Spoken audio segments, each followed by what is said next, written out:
Hi, I'm Patrick Giguère with Cosmic Alchemist Astrology, and welcome to today's video. So thanks for tuning in. Thank you to everybody who watches these videos, subscribes to this channel, likes, shares, comments. It's very helpful to the channel. It's very encouraging to me. I appreciate you. And if you're not yet a subscriber, I encourage you to do so. Every time I upload a new video, you'll get an alert. You'll be able to stay up to date with my channel. So let's get into this topic. Let's talk about the Georgia Guidestones. In the incident that happened on the 6th of July, this year, 2022.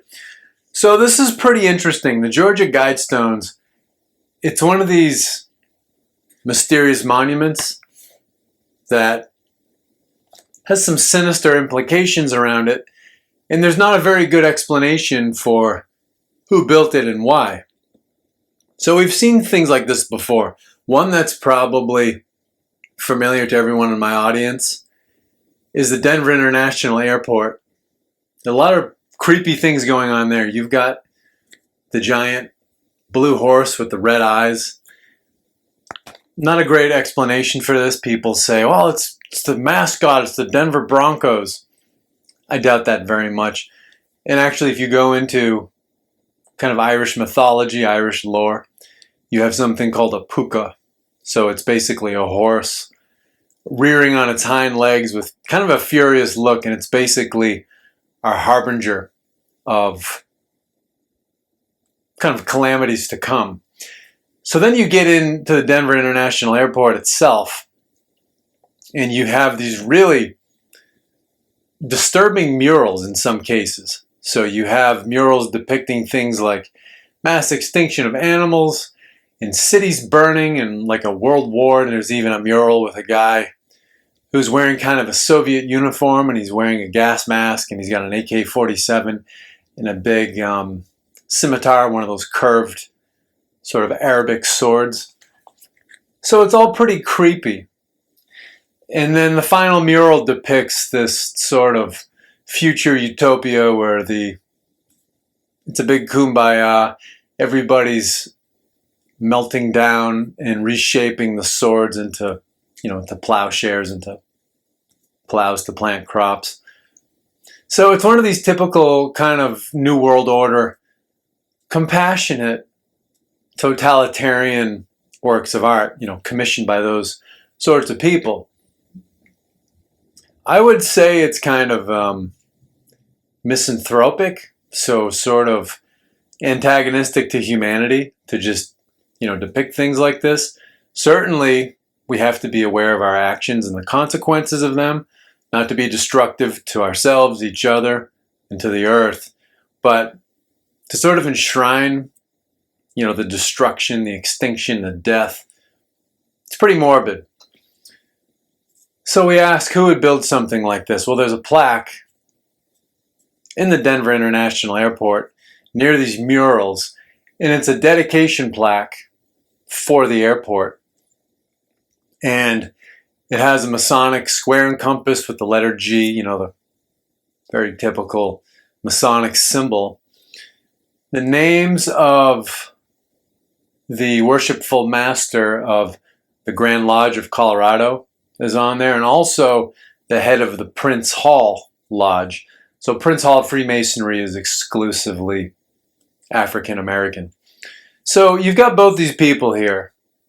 So the regular lodge, which, is pretty much a bunch of Caucasian guys, but then the head of the Prince Hall Lodge, the African American Lodge. So that's something to remember through this whole video, because usually with these murals and people who build these things, there's a component of eugenics involved. And people who talk about centrally planned population control, it's kind of a veiled reference to eugenics, which you can't talk about openly since World War II. And most people think it's just white supremacists that are pushing eugenics, but that couldn't be farther from the truth. People of all races get in on it, along with, the Caucasians, the whites that are promoting it. So remember that. And then, last thing about Denver, at the bottom of that plaque, it says that the airport was dedicated and commissioned by the New World Airport Commission. Well, if you search for the New World Airport Commission, you can find no such regulatory body. But people went out of their way to put this on a plaque at the dedication of the airport.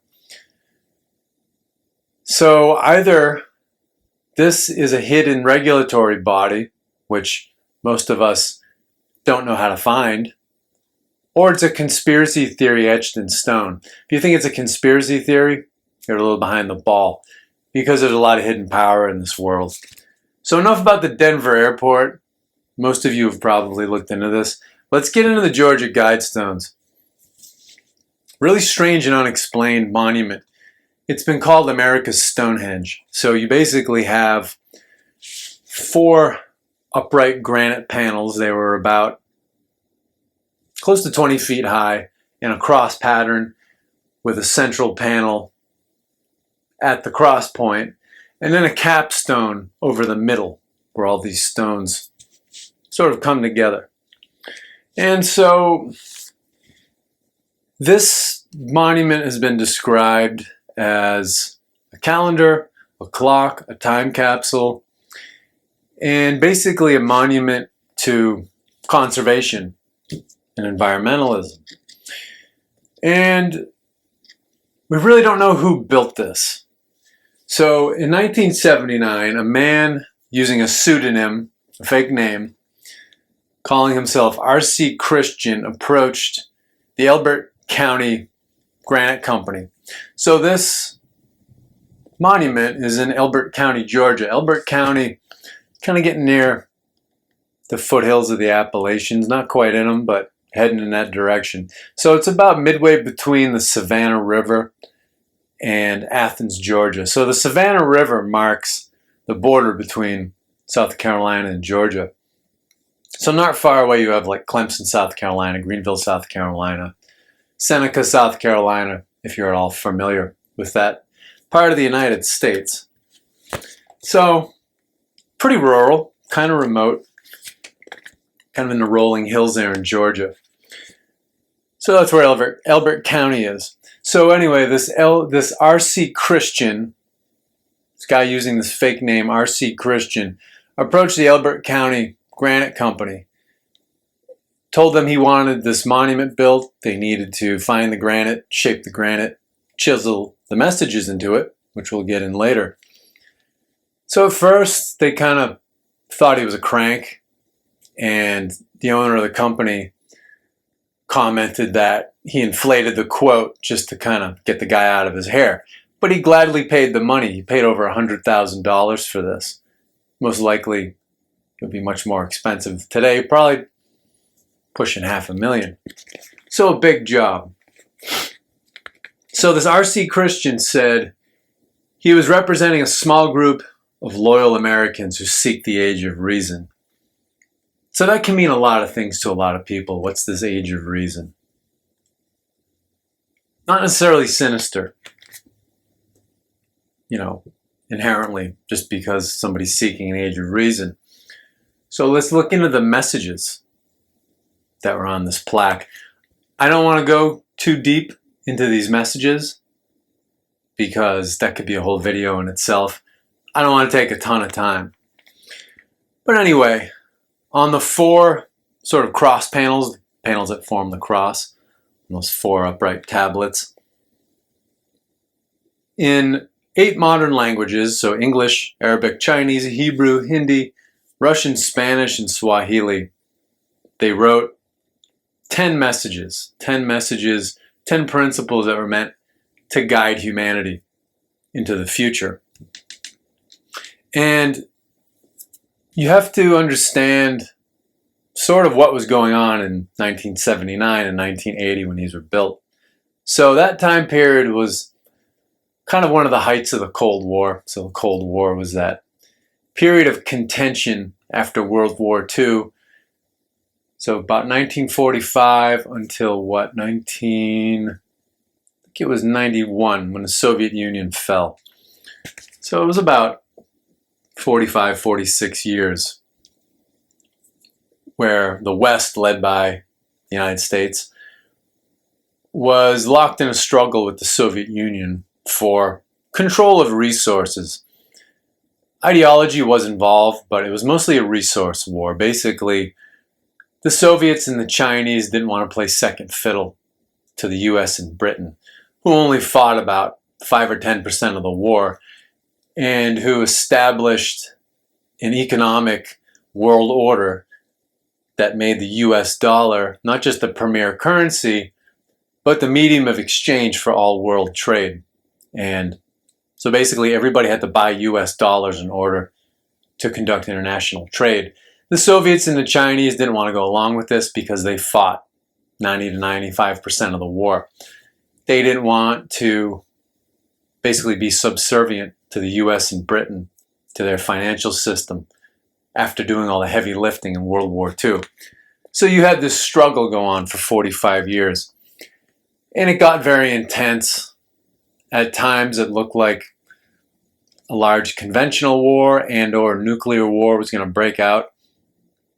People were very frightened by this, and mainstream media in both, the West and the East used this to their advantage. They created a lot of fear porn, and they frightened people even more than they already were.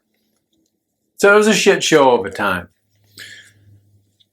So the rationale given for building this monument was that the world was most likely headed into some kind of a conflagration, be it nuclear war or environmental disaster, famine, whatever, naturally occurring cataclysms like solar storms, comets, asteroids.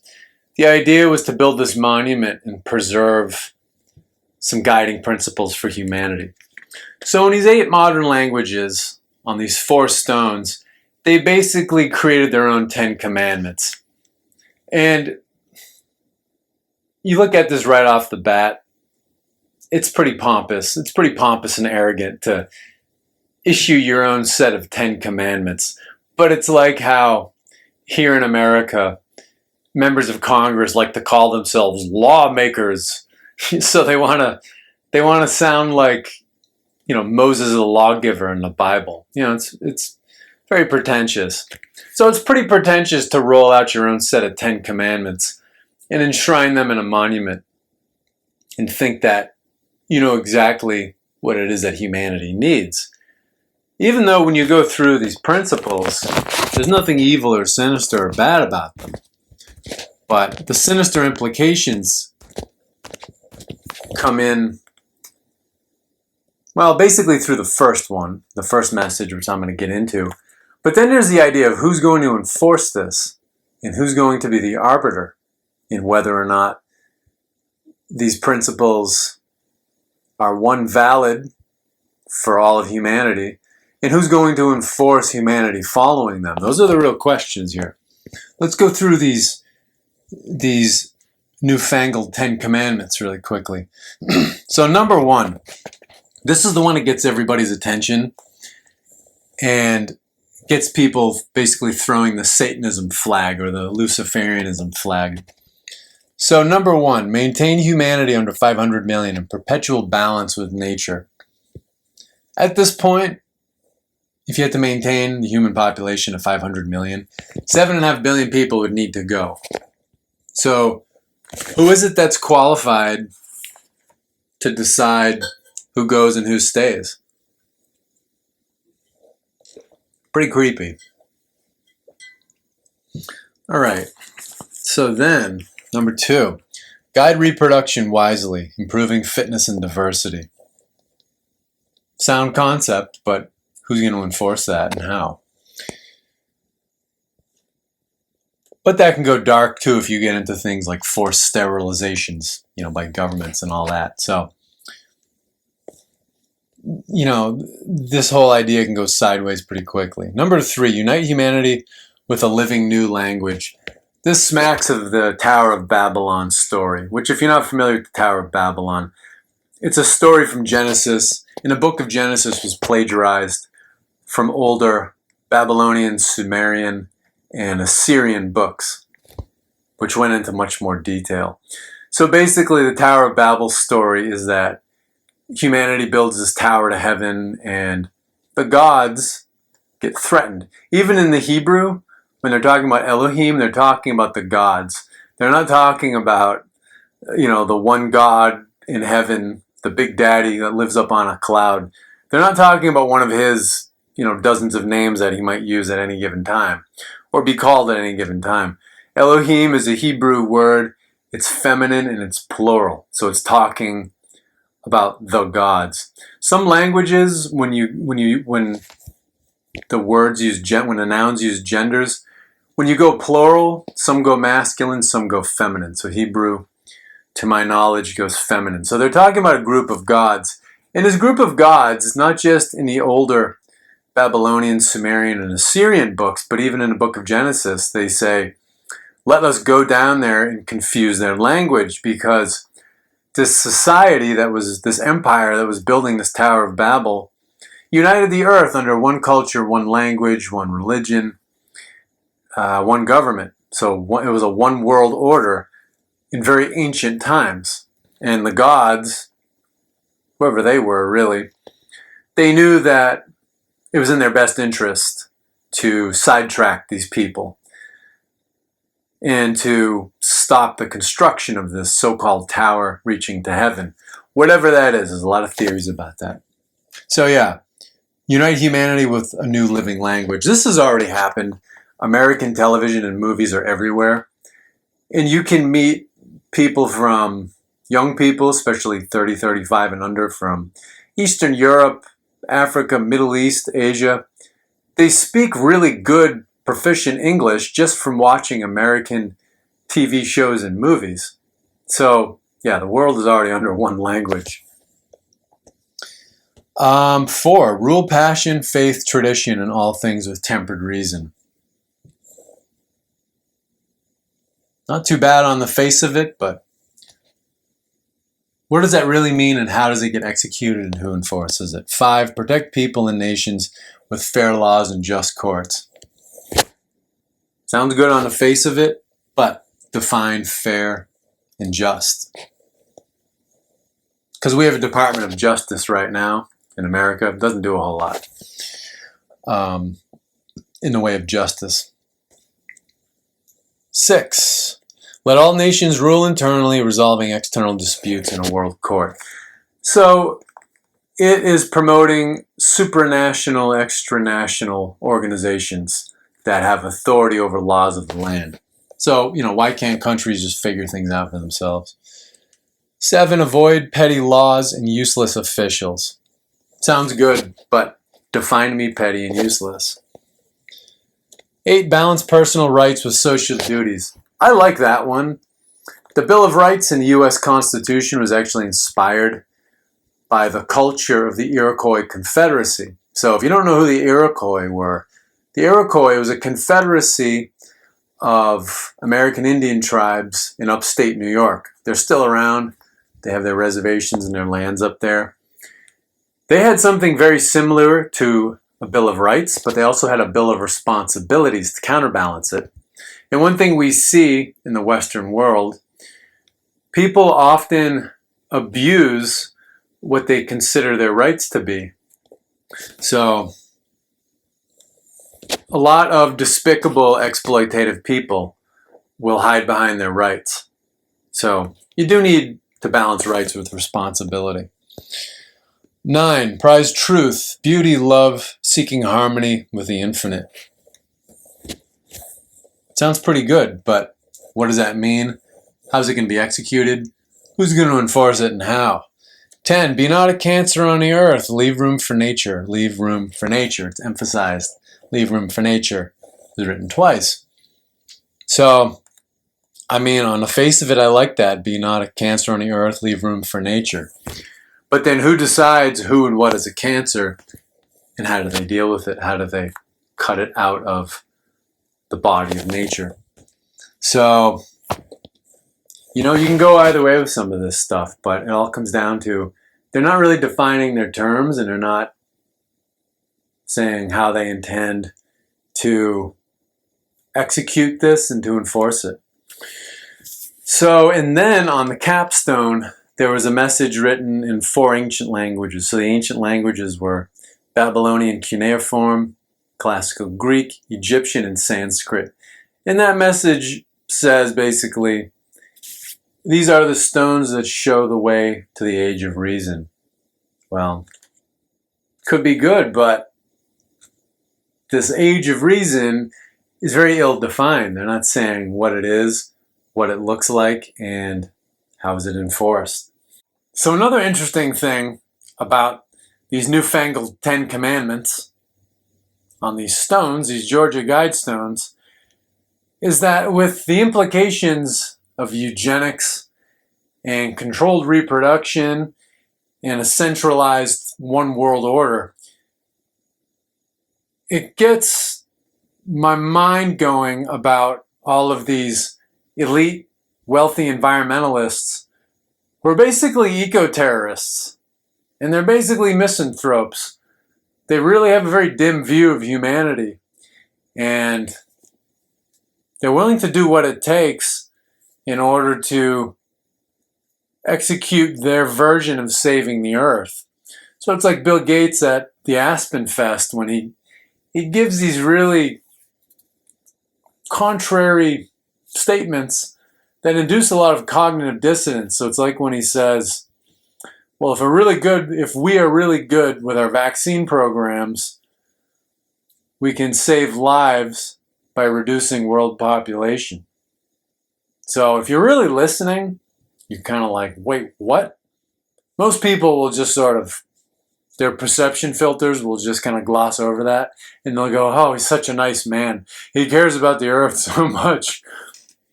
So, yeah, this whole thing smacks of elite, wealthy environmentalism that crosses the line to eco-terrorism.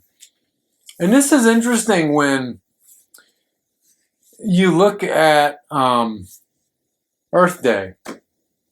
So, Earth Day, I think it's great to take care of the environment, to celebrate the earth, to celebrate how the earth sustains our lives and supports us and provides us with food and a home and everything that it provides for us.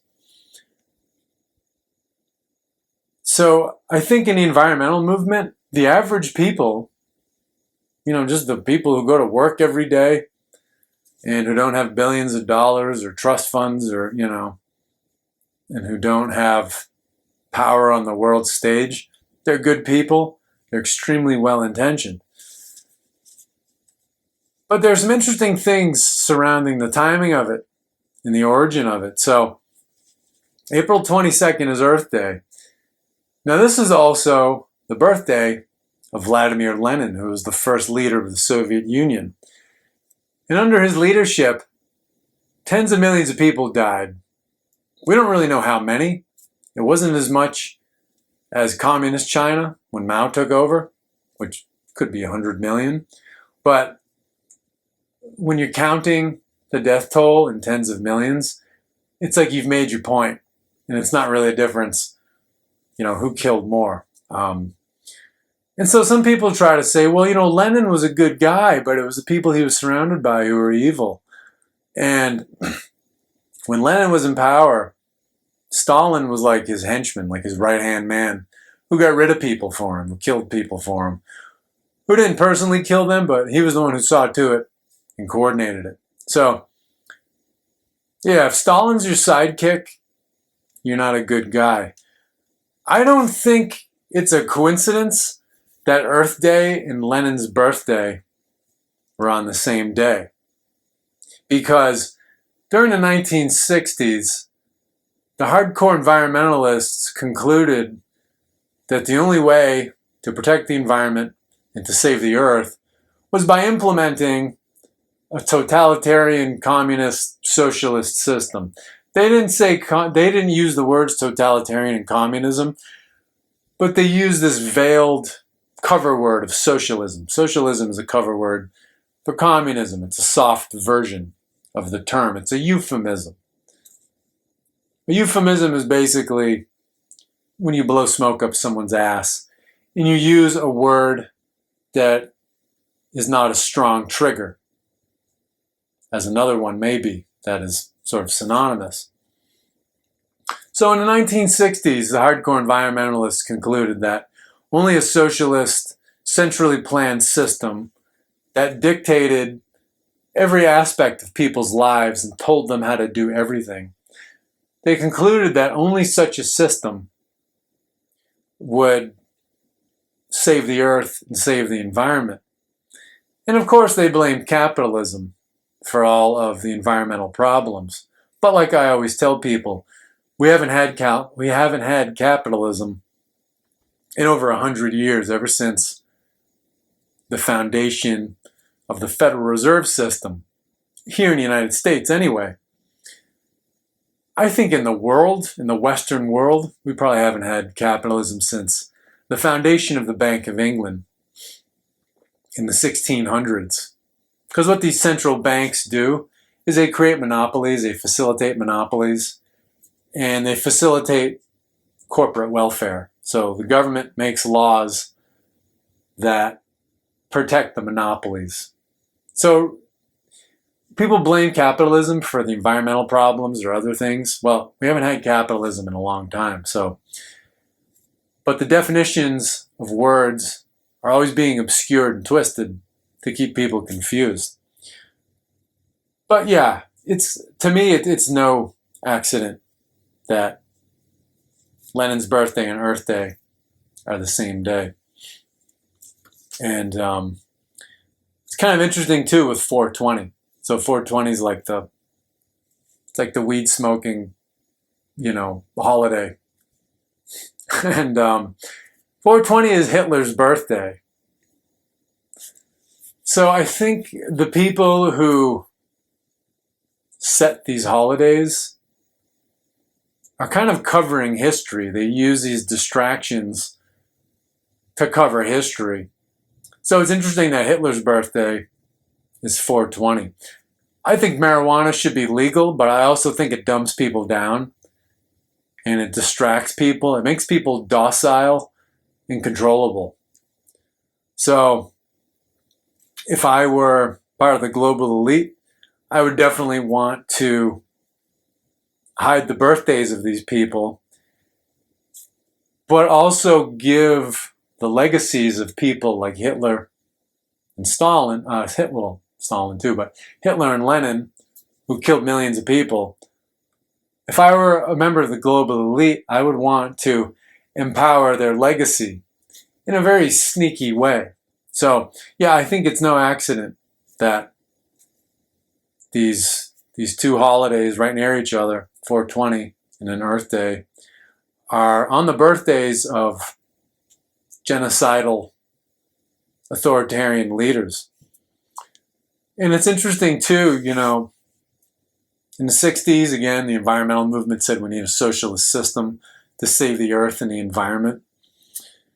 So that's why to this day in the environmental movement, people are overwhelmingly far left and socialist. And then with 420, 2 days before it, I wouldn't say the environmental movement, people in it, are overwhelmingly potheads, but it is very prevalent in the environmental movement, being a pothead. So yeah, I think these holidays, these celebration days, being on the birthdays of these genocidal authoritarian leaders are no accident. So kind of comes back to these Georgia Guidestones, because these Georgia Guidestones are providing guidance to save the earth and for humanity to live in balance with the natural world. So, and then some other features of this thing. So in that capstone on top, there's a hole in the top of it. It is basically right below Polaris, so the North Star. So just by getting the North Star involved, these truly are guide stones, because the North Star, Polaris, in pretty much every culture in Eurasia, so we're talking Ireland to Japan, they talk about the Sky Father who lives in the North Star. And this Sky Father guides human destiny. So this Sky Father, this is where the idea of the one unseen God, the Father in heaven, that complements the Earth Mother comes from. So this Father in heaven, this one unseen God that guides humanity, people think that this is unique to the religions of the Bible, Christianity, Judaism, Islam. Far from it. Old concept, everybody had it. And it's interesting because from Europe out to East Asia, there are similarities in the names of these Sky Fathers. So in the Germanic cultures, you have the god Tyr or Tu. So Tu is where Tuesday comes from. So Tyr was the Sky Father, god of justice, god of spiritual warfare. And in the mythology, he actually gives up his right hand, his sword hand, to preserve peace. So he's not the typical conqueror, sort of aggressive war god, say like, Ares or Mars. But he is also associated with the planet Mars. So that's probably the most benevolent war god there is Tyr or Tu, which is probably why the German Empire in the Age of Empires before World War I was actually the most benevolent and the most benign, the least malignant. So then you start moving east. In Greece, the original name for Zeus was Deus. So Deus.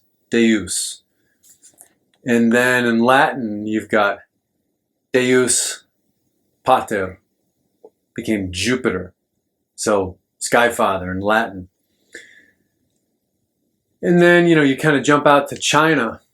The Sky Father in Chinese culture who lived in Polaris in the North Star, his name was just D. So you get this T and D all across Eurasia. And the Sky Father was said, again, to guide the destiny of humanity and to be sort of a protector and a guide for humanity. So guide stones, North Star, pretty literal. Also, a hole in the capstone would create a sunbeam at noon every day. And then on the smaller upright stone in the middle of the cross, you had a slot where the sun would come through on the equinoxes and solstices. So this monument, a lot of work went into it to align it astronomically. And then those 4 cross panels that form the cross, those mark the moon cycle. So it's the moon's declination cycle. So declination is height above the horizon. So the moon's declination cycle takes 18.6 years. It's about 18 and a half years. This is another way of describing the transit of the nodes of Rahu and Ketu, North Node, South Node, Dragon's Head, Dragon's Tail. These nodes mark basically the karmic axis. So this is a big thing in birth charts. When I do readings for people, your North Node, your Rahu, your Dragon's Head marks your present life karma. It's what you're supposed to be learning, exploring, mastering, and engaging with in this lifetime. Whereas South Node, K2, Dragon's Tail, that's all about your past life karma. So it is a source of wisdom and knowledge in this life, but it's a comfort zone that you're not meant to linger and dwell in. So if you want to learn more about that, I'm very happy to give you a reading, do your birth chart, walk you through that. Very informative. That is one of the big things I do in a reading, because it tells you that North Node Rahu, that Dragon's Head, tells you what's going to give you your greatest fulfillment in life. So, yeah, this monument, a lot of work went into it to align it astronomically. So, another interesting thing here, when you look at this name, this guy who basically signed off on the monument, this guy R.C. Christian. So R.C. Christian people make the argument, oh, well, he used that fake name, that pseudonym, to signal and indicate his Christian faith. Well, I doubt that very much. That's kind of cheesy, and really it's like, I think that's something a religious fundamentalist would say, to be honest with you. It's just all cut and dry, and it's like, oh, he's all good, he's a Christian. And, Christians have done just as many horrible things as any other religion. But RC Christian, I think there's a little more to it. There's a ring to it. So RC Christian. It's very close to Rosicrucian. So RC Christian, Rosicrucian. So I think this guy was part of some form of a Rosicrucian order. So Rosicrucianism, it basically means the Rose Cross, and the Rose Cross is a very ancient symbol, which, I could make a video for 2-3 hours on, which I'm not going to right now. But this Rose Cross goes into ancient Sumer, Babylon, ancient Egypt, I think even India. And so this, the cross is a diagram of the movements of the sun. It's the vertical bar, you've got summer and winter solstice, and then the horizontal bar, it's the equinoxes, so the spring and the fall equinoxes. And God's sun, a little play on words there, sun and sun, they both sound the same. So God's son is crucified on this cross because that is the sun's path. And then the rose is basically, the unfolding of the human heart and the development of it. Well, I think in the past, the Rosicrucian order, just like the Freemasons, they were doing very good things. And really, Rosicrucian and Freemasonry, they're just alternative versions of Christianity. It's all the same teachings and values, but it's done in a visual, in a kinesthetic way when they do the ceremonies, rather than just auditory. So just regular Christian church, you just go there and you might read the book, but you hear somebody reading the book and interpreting the book. So it's an auditory religion, whereas the Rosicrucianism, Freemasonry, it's visual and kinesthetic Christianity that gets acted out. But these secret societies were hijacked eventually. They were co-opted, they were infiltrated by people calling themselves the Illuminati. It's even in George Washington's letters. If you go into the National Archives, he actually called for the abolition of Freemasonry because he knew full well that it had been corrupted by the Illuminati. So, yeah, this name, R.C. Christian, Rosicrucian, I think he's indicating he was part of some Rosicrucian order. And through these lodges of these secret societies, a lot of progress in modern societies actually come through them. Like, this idea that people shouldn't be racist, this idea that women should have equal rights, things like that. A lot of good has come from them, but they were eventually corrupted. So when you say the word Rosicrucian, a lot of religious fundamentalists, they just jump right to, it's Satanism, Luciferianism. Well, sweet pea, I hate to tell you, but your King James Bible, the chief editor, Francis Bacon, was the head of the Rosicrucians and the Freemasons in England, and he was a member of the Order of the Garter, and he was part of Queen Elizabeth I's Secret Service, which became MI5, and all intelligence services are secret societies because they have degrees, and you don't get told the whole truth. You have to stick around and get promoted in order to get the full picture. So, yeah, you can't have it both ways. So, this guy, again, chief editor of the King James Bible, head of multiple secret societies in what was that, 16th and 17th century England. So if you still think it's the unadulterated, word of God right out of the mouth of God, well, there's a little bit of cognitive dissonance there. Not saying there's no value in the Bible. I actually respect it a lot, but it's not what it looks like. So, and when you talk about cataclysms like the commissioners, the people who created this Georgia Guidestones monument, they were very wrapped up, I think, like the rest of the Western world, in the book of Revelations. So I think the book of Revelations was predictive programming that was rolled out into the world. I think really the Bible that came out in the early 1600s is King James Bible. I think it's a script.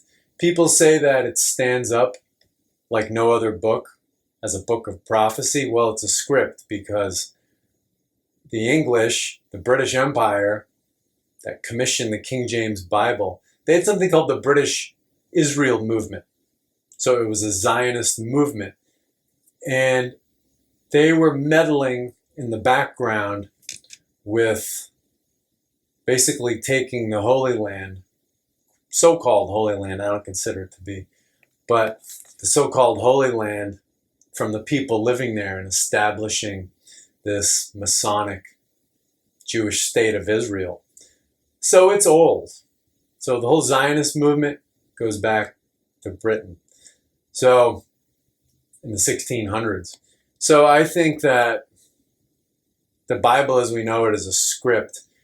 And the book of Revelations, it's indoctrinated people with this idea that the only way that the world can get better, the only way that humanity can embrace spirituality is for 2/3 of everyone on earth to be killed and for the ocean to turn into blood and for fucking Satan to rule for 1,000 years. And so people are basically addicted to this idea of the final battle and the end of the world and, Jesus coming back to be a king and a general and all this shit in this huge, massive war and this giant mess. People have lost sight of the idea and the fact that you can improve the world without having World War III or, something like that. And that's a whole other interesting thing about Revelation, is that it's the only book that's not read liturgically. It's not part of the Christian liturgy because it's basically an Old Testament throwback. It's Zionist, it's political, and it's materialistic. So you get these two testaments, Old and New Testament. Testament is Latin, it means body, mind. Testa, body, ment, mind. So the Old Testament's the old body, mind. It's the old sick body that died. Because running through it is this mindset of dominance, materialism, greed, all that kind of stuff. God even tells the Israelites to go commit genocides, when they crossed the Jordan into Canaan after the Exodus. So that's the old, dead, sick body mind. And then the New Testament, the new body mind, the message that Jesus beats into people's heads over and over is, my kingdom is not of this world. So he's saying, ditch the materialism. It's the spirituality that's going to give you the ultimate fulfillment and happiness. But then you have Revelations where Jesus comes back as this king and general and this political ruler, and he's got the sword coming out of his mouth and he's chopping people up. Book of Revelations is 17th century fear porn. It's like the original modern fear porn, where we think the only way to improve the world is to destroy it by some massive war.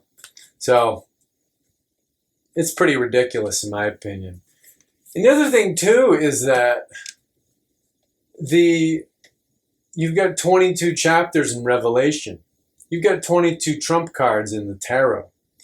And these chapters of Revelation, they're not in the order of the trump cards or the major arcana, but they make references. It's just like how the whole Bible makes reference to astrology.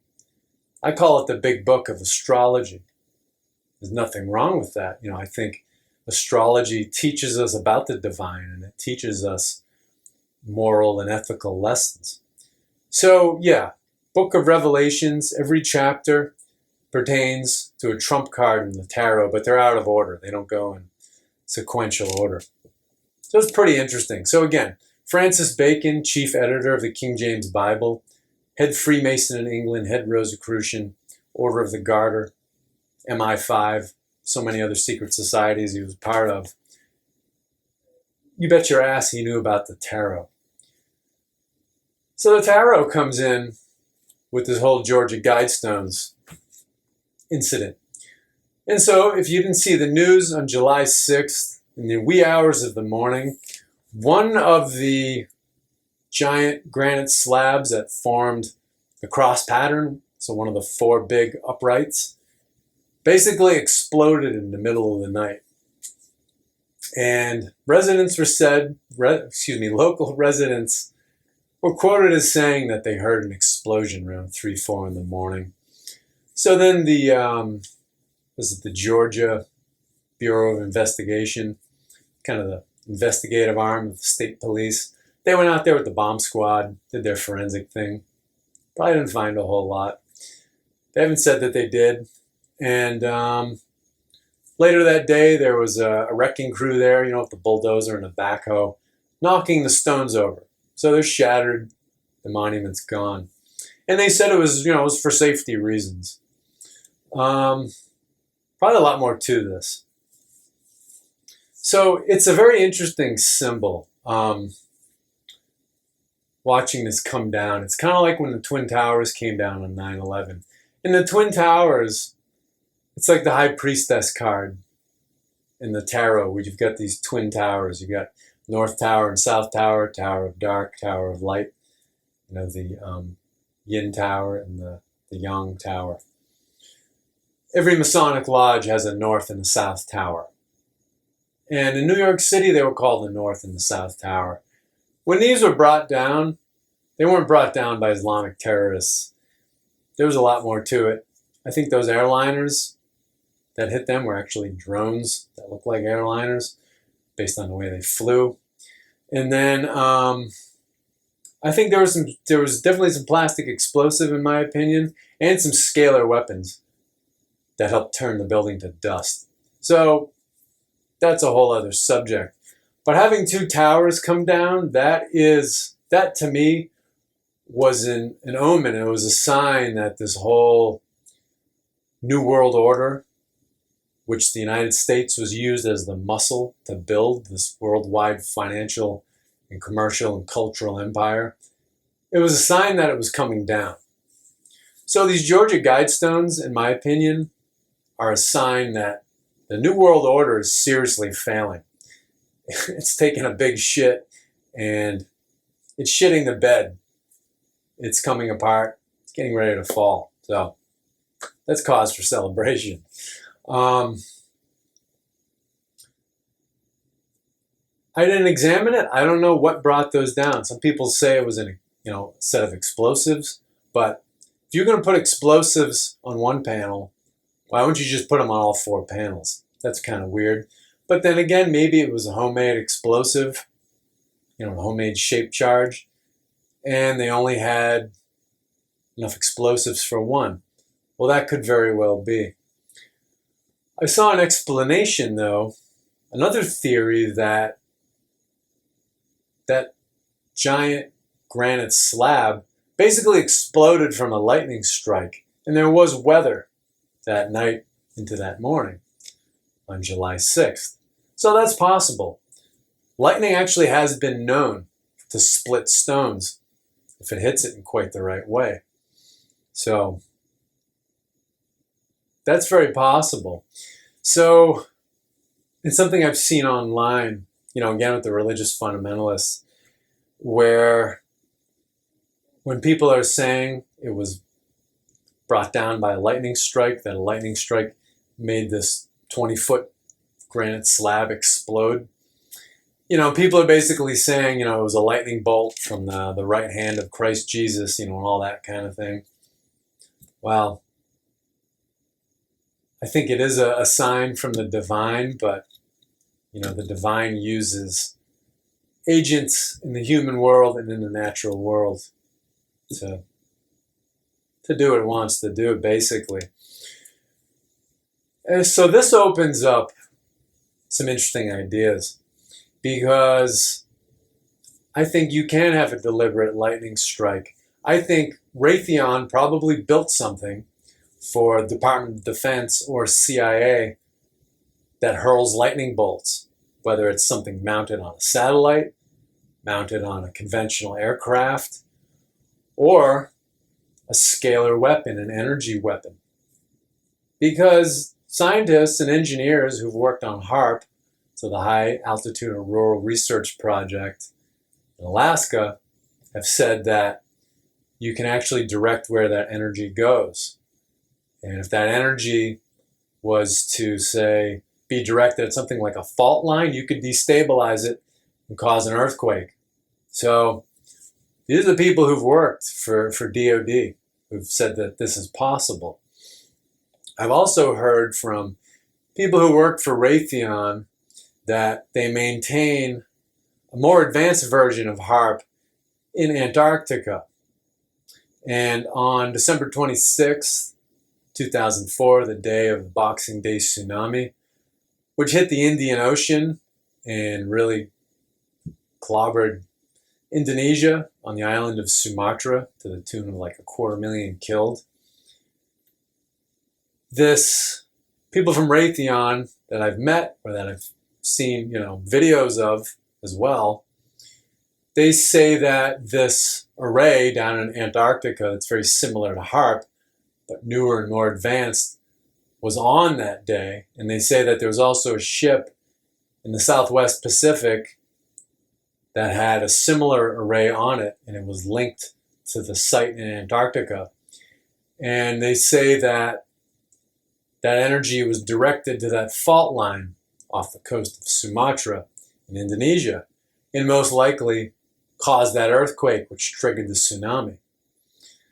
So in light of that, I've also known people at Raytheon who talked about how they built for the Department of Defense back during the invasion of Afghanistan. They rolled out a weapon that actually catches the air on fire via static electricity. They wanted this when they were fighting around the caves, the Tora Bora caves in Afghanistan, right after the invasion at the end of 2001. So in light of all these technologies, it's not far-fetched that there is a military technology that throws lightning bolts. So if that's the case, which I think it is, then what we're looking at is a deep state war. And most people see the deep state, they just call it the deep state. Well, there's not one deep state. It's like how there's not one the Pentagon, the CIA, the government, the FBI, the military. These organizations are not monolithic. They don't cooperate with each other internally, and they don't really work together. They have rival factions that are very antagonistic toward each other, and they're always undermining each other and trying to promote their own agendas.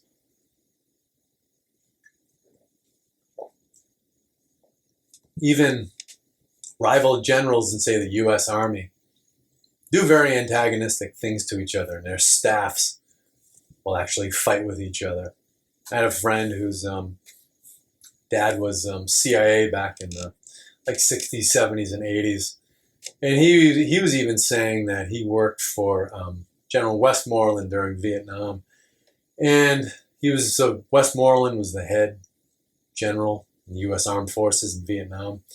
Abrams eventually took his place, but they had a rivalry going on. And my friend's dad was he was a psychic and a sniper. He was actually on a rifle team in college, and he was recruited. So he was saying that these two generals were basically fighting each other. He was working for Westmoreland, and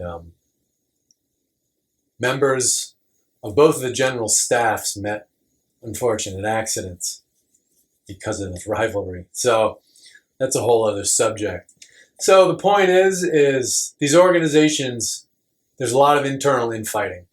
So deep state is the same exact thing. There are actually several deep states that hate each other, but they've been cooperating for a very long time. I'd say since the Crusades, there has been a very coherent, powerful deep state in the West. And so they've been cooperating till now.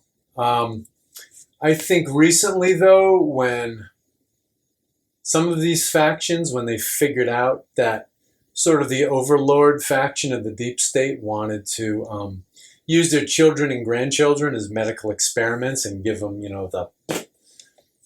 and alter their genetics, I think that they said, whoa, wait a fucking minute. We're not doing this. So I think this Georgia Guidestones explosion could very well be a manifestation of deep state war that's actively going on as we speak.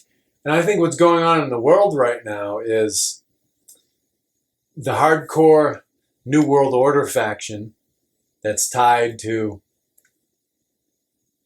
the Vatican, the Federal Reserve, the City of London banks. I think they're losing right now. They're sweating like whores in a church. They're really, they know they're screwed and they know they're losing. So I think that was a message from kind of the underdog deep states who, sponsored, I'd say, Donald Trump. I don't think Donald Trump's the big savior or anything like that, but he was sponsored by, again, these deep state people who are like, wait, I don't want myself and my children and my grandchildren to be medical experiments and to get some DNA altering medicine that will change their consciousness. So, yeah, that's who I think. If someone used the technology to sling a lightning bolt at that granite panel and make it explode and then come in and destroy the monument, it was some sort of, again, rival deep state faction that's been an underdog, that's been sharing power with the deep state overlords, with the dominant faction, and who's at war with them and who's actually taking out this predominating deep state overlord faction as we speak. So the last thing I'll leave you with, going back to the tarot, is if in fact the lightning bolt caused that panel, that 20-foot granite panel, to explode, this is the Tower card. So the 16th trump card to a T. So the Tower card depicts this tower with a crown on it. So this tower with this crown is a symbol of authority. So figures of authority, elites, living in their ivory tower, looking down on the land and on the people. This is a powerful symbol. And this tower basically sits on this rocky crag. This is why castles were so important in the old days, is because you built a castle or a fortress up on a mountain, up on some hill or a rocky crag. It had a commanding view of the landscape in the region. You could see everything going on, and you could take action against people who might be infiltrating your turf, moving in on your turf. So in this card, again, you've got this ivory tower getting struck by a lightning bolt. The thing's exploding. There are sparks flying. And the people who are living in it, the elites who are living in it, they've got some, in the depiction, it looks like, so there's a man and a woman falling. It looks like the woman's wearing a golden crown. So this definitely is a card literally depicting like the fall of elites. And so the tarot card stands for, this is when the universe, the divine, life itself, karma, destiny, it's when these forces remove something from your life that wasn't serving your highest evolution, your highest good, and on a world scale isn't serving humanity. So this is basically about when people get self-righteous, when they have a monopoly running, they get self-righteous, complacent, arrogant, narcissistic. They get a wake-up call from life, from the universe, from the divine. So yeah, this if the Georgia Guidestones were hit with a lightning bolt, that's the Tower card all the way. So yeah, it depicts the fall of elites. So it's pretty cool. Now another thing that was going on right around this time, when this Georgia Guidestones incident happened, the CERN machine, the CERN collider in Switzerland was turned back on.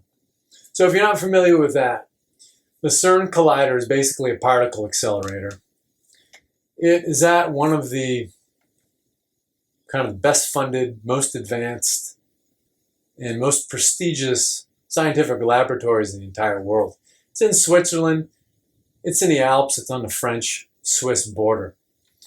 So it's got this particle accelerator in it.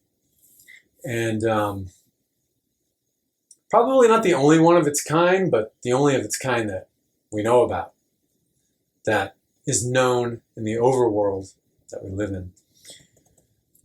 So the CERN machine, people say, oh, they're trying to create new metallic elements and da-da-da-da-da. Well, that's like the USA Today explanation. The scientists talk about how they've got these particles. You've got the God particle, which can be turned into anything. It's almost like the stem cell of the universe. And then they have antimatter, and they're basically colliding God particles with antimatter. So scientists who are held in high regard, like Stephen Hawking, for example, has said that using that CERN machine and colliding these particles with each other for research purposes is a very bad idea, because they could potentially create a black hole that would consume the Earth, perhaps existence itself. So that's a very bright mind. So that is definitely some advice of warning, admonition, that should be acknowledged. And it's interesting because 3 years ago, the machine was shut down, and the scientists working on the project actually came out and said that they believed that their research efforts were being sabotaged by people in the future. So not a case of future people time traveling and coming back to our time, but basically people in the future remotely influencing and undermining and sabotaging the experiments in the machine itself based on their calculations. That's a big fucking deal when physicists come out and say something like that. So I think what's been going on with the CERN machine is that the global elite see the end of their power coming. The age of Pisces is winding down. Aquarius is ramping up. So Pisces is when pretty much everybody in the world gets the shaft. It's a 2,000-year period to work off karma. So we get the shaft and we're ruled by the elites at the top of a pyramid. Aquarius is more about equality, justice, fairness, all that stuff. And in Aquarius, information is not so much hoarded. Information is much more out there. So instead of being told what to do every step of your life, like in the age of Pisces, humanity is faced with the challenge of sorting through the myriad of information available. So you have to have discernment in the age of Aquarius. You have to be able to feel. So in Pisces, and then in the Kali Yuga, which ended in the 1700s, which most of Pisces was part of, intellect was the dominant internal force in the being of human beings. So in the Kali Yuga, it's a dark age that goes on for, 3,000-4,000 years. And in the Kali Yuga, in this dark age, people basically have the feeling beaten out of them. And because it's a dark age, conditions can be pretty abysmal. And people, if they acknowledge their feelings, they get paralyzed by them. So then intellect takes over. Intellect is the onboard calculator. It's the pocket calculator. It's the computer that solves problems. And so it dominates in this era. And so things are very out of balance. So intellect gets out way ahead of the ability to feel and above the heart's intelligence. And that's why the environment's been wrecked. That's why we have all these really destructive technologies and just ways of doing things. So feeling is coming back. The elites don't like this because when people can feel, you can't fool them with half-assed explanations in the news, because when people can feel, they have discernment and they're not going to just blindly trust. They're not going to have Stockholm syndrome like they did in the age of Pisces in the Kali Yuga. So the elites can see that public trust is waning very quickly. People just don't trust their bullshit. That's why all the narratives are failing. That's why the terrorism narrative failed, the COVID narrative failed, the Ukraine-Russia narrative's failing. And then I think even the ET threat narrative is failing too.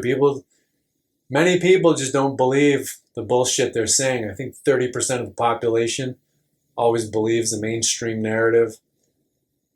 30% doesn't believe a word it says, and then the 40% in the middle can kind of go back and forth, but they're gravitating more towards distrust of officialdom.